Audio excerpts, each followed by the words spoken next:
নির্বাচন পরবর্তী সময়ে চট্টগ্রামের নারী উদ্যোক্তাসকলের আয়োজিত ইনডোর মেলাগিনত নিষেধাজ্ঞা আরোপ এবং অনুমতি ন দেয়ায় প্রতিবাদে সংবাদ সম্মেলন করাই আজিয়া চট্টগ্রামের প্রেস ক্লাবত আয়োজিত এই সংবাদ সম্মেলনত প্রায় ৩৭০ নারী উদ্যোক্তার পক্ষতুন প্রশাসনের বৈষম্যমূলক আচরণের অভিযোগ তোলা হয়।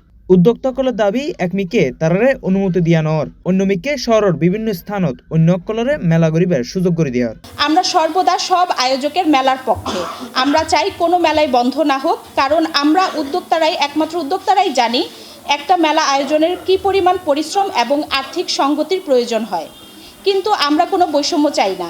এই বৈষম্যের নিরসনে আমাদের এই সংবাদ সম্মেলন। আমাদের কাছে আরও তথ্য আছে, ৫, ৬, ৭ তারিখে আরও ২টি মেলার পারমিশন রয়েছে। এদিকে আমরা প্রশাসনের কাছে গেলে বলে চট্টগ্রামে মেলা বন্ধ, অপরদিকে অন্য কেউ রাতারাতি পারমিশন পাচ্ছে। এই বিষয়টা আসলে আমরা বুঝে উঠতে পারছি না। আমরা প্রশাসনের কাছে এর স্পষ্টতা চাই। সংবাদ সম্মেলনত উদ্যোক্তাসকল স্পষ্টভাবে জানায় তারা কোনো রাজনৈতিক দলের যুক্ত নয়। তারা কেবল তারা শ্রম ও মেধা দিয়ে স্বাবলম্বী হবার চেষ্টা করে। চট্টগ্রাম শহরের বাইরে মেলাগিন সচল তাহিলেও সিটি এলাকার ভিতরে কিল্লে এই বৈষম্যমূলক আচরণ এই প্রশ্নও তুলে তারা।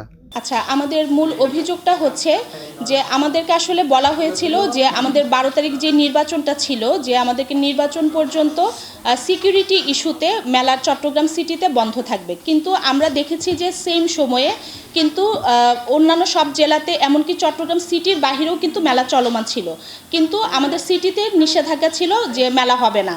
তো আমরা প্রশাসনের প্রতি পূর্ণ শ্রদ্ধাশীল ছিলাম এবং আমরা প্রশাসনের কথা অনুযায়ী আমরা ১২ তারিখ পর্যন্ত অপেক্ষা করি এবং আমরা দেখেছি যে ১২ তারিখ একটা সুষ্ঠু নির্বাচন শেষ হয়েছে আমাদের দেশে।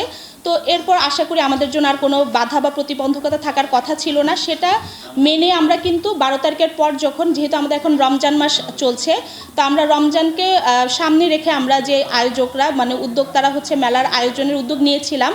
তো আমরা বেশ কয়েকজন ওখানে গেলে, সিটিএসবিতে গেলে আমাদেরকে সরাসরি বলে দেওয়া হয় যে রমজান মাসে কোনো মেলার পারমিশন দেওয়া হবে না। পুলিশ কমিশনার মহোদয়ের সাথে বারবার দেখা করতে চাই, কিন্তু তিনি আমাদের সাথে দেখা করতে অপারগতা প্রকাশ করেন। নারী উদ্যোক্তাসকল হুঁশিয়ারি দি হয় যে মেলা চালুর মাধ্যমে তারার আয়ের পথ সুগম করা নইলে এই প্রান্তিক নারী উদ্যোক্তাসকল সামাজিকভাবে আরও পিছিয়ে পড়িব। তারা প্রশাসনের কাছে অবিলম্বে এই সমস্যা সমাধানের হস্তক্ষেপ কামনা করছে। সি+ টিভি, চট্টগ্রাম।